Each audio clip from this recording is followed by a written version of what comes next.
Good evening, YouTube. This is Tired Metalhead Weatherman. Hopefully, you guys have had a good Wednesday.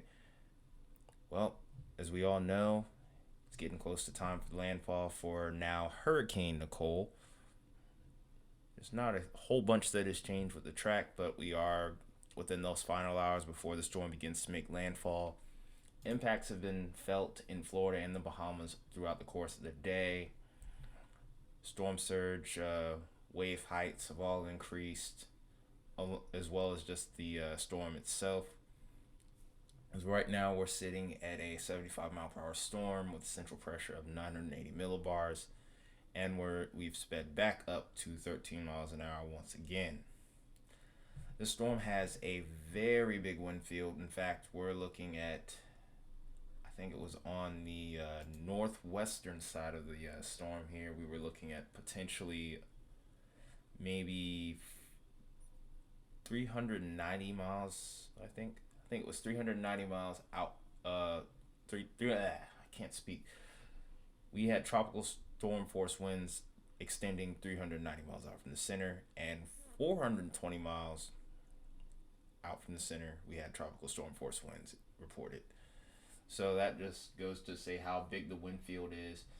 There's also the seas are quite rough as well. Actually, looking at this report a little bit, we have seas of 12 feet or greater, about 600 miles on the northeastern side and 360 nautical miles on the northwest side.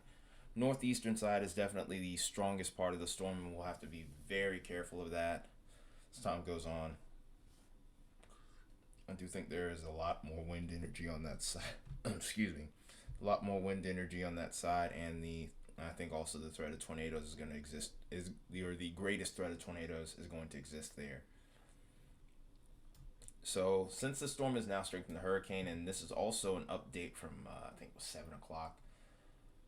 This was just before the hurricane label was given to Nicole here, but we have potential for hurricane force winds to impact a small area on the Florida coast between Boca Raton and the Flagler Volusia County line, while that will be also embedded within a large area of tropical storm force impacts.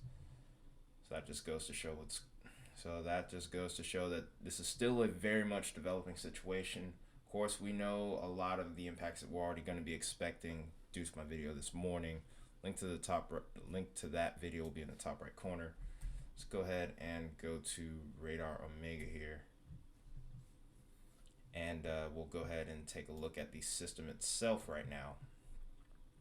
It's a pretty big storm. Like I said before, the wind field is absolutely huge on this. This is big as the wind field is usually as big as most large scale hurricanes or major hurricanes even. But that's what happens when we start out with a subtropical storm that ends up becoming fully tropical. Those wind fields tend to get a little bit bigger. But this is Nicole right here.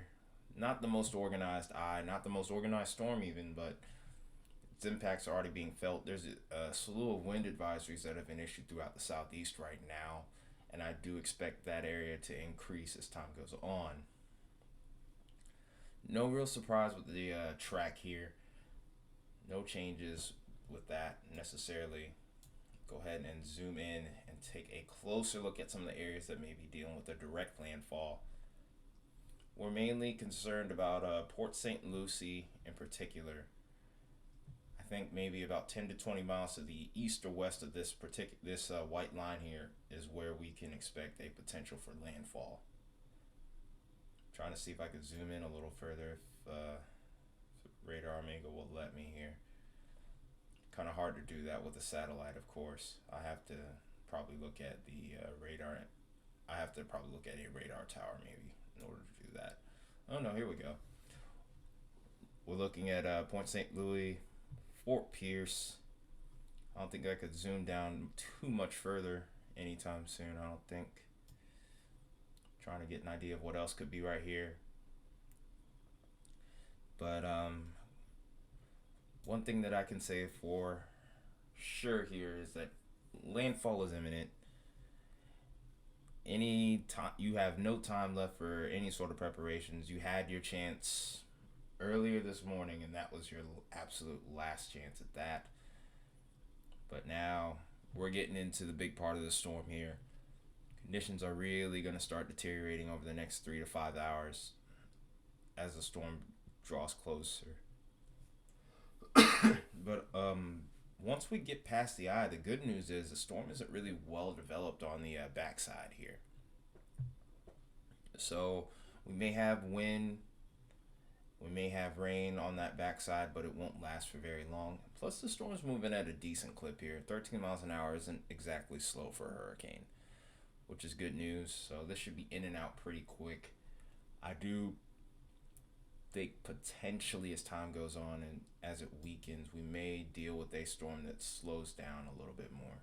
But we'll have to see how things progress with that.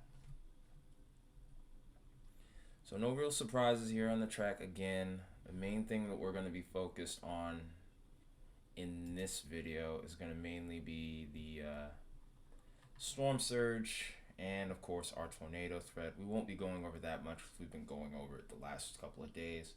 No real changes there obviously, but let's go ahead and look at where the storm surge warnings are. So here are our storm surge warnings here. Not too much has changed from the last time I talked about this on video. And the storm surge levels are the main thing we're concerned with. I would say somewhere between 4 to 6 feet can be expected in a lot of regions here.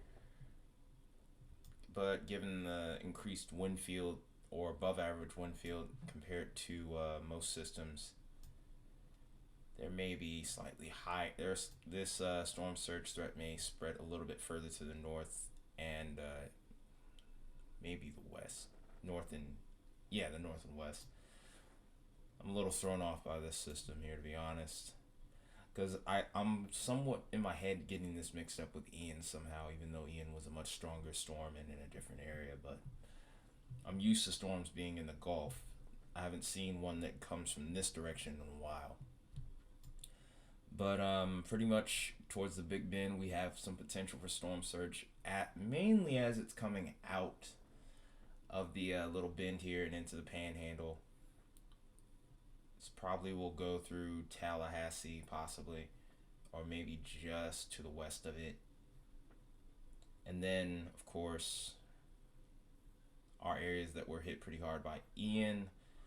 As of right now, there are no storm surge warnings for you guys, but pretty much all the way down the east coast of Florida, we can definitely expect some storm surge. We're going to go look at our peak surge time, and then our inundation. Some areas that we're looking at possibly getting up to about 5 feet. Anywhere stretching from the South Santee River all the way to Hollandale Beach on the Atlantic coast here, we can get up to about 5 feet above the ground level. Then, of course, towards the Big Bend here between Indian Pass and the Antelope River, we can also expect potential surge up to 5 feet. Anywhere towards Tampa Bay, we're expecting 1 to 3 feet, and then 1 to 2 feet is possible from south of Hallandale Beach to Ocean Reef. So the inundation is also one of the biggest things that we have going with that as well. All right. So as far as storm surge inundation is concerned, this is basically outlining the greatest threats for flooding. There isn't really much given the fact that the storm surge threat isn't the greatest that I've seen. It's definitely paling in comparison to Ian, mainly because the storm's coming from a different direction and it's not quite as strong as Ian. I mean, Ian was a Category 4 at landfall, almost pushing Category 5. It's only a Category 1, but this does have a pretty big wind field with it too. So, but for the most part, we're looking at a lot of areas being at most maybe 1 to 3 feet above ground. Still can be significant, so don't laugh that, don't scoff that off, saying this is not going to be a problem. But for a lot of you guys, this may be another walk in the park, but mainly if you do what you're supposed to do in these areas. If you're towards the barrier islands, I hope you've evacuated already. But anywhere beyond that, I think you should be fine. So let's go ahead and take a look at what the radar could look like. Oops. We're already dealing with some onshore supercells, possibly, especially up north towards areas like Daytona Beach. And this, of course, will continue into the night, into the evening and overnight hours. I think once we get towards about maybe 11 o'clock, that's when I think the tornado threat really will start to go up as we draw closer to landfall. I'm thinking landfall is honestly going to be about maybe between 2 and 3 a.m. And then, of course, this tornado threat will shift north along with Nicole as it pushes off to the north and west here. So we go almost entirely through Florida at this point. We're back to a tropical storm. And then we watch this go through Tallahassee here. And then from this point, we'll be watching rain, wind, and maybe even a severe weather threat heading towards heading up the eastern coast and then into the mid-Atlantic. So for Florida, by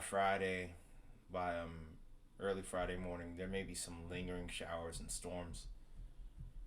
But I think once we get towards the afternoon, activity is going to start to drop off and things will start to calm down.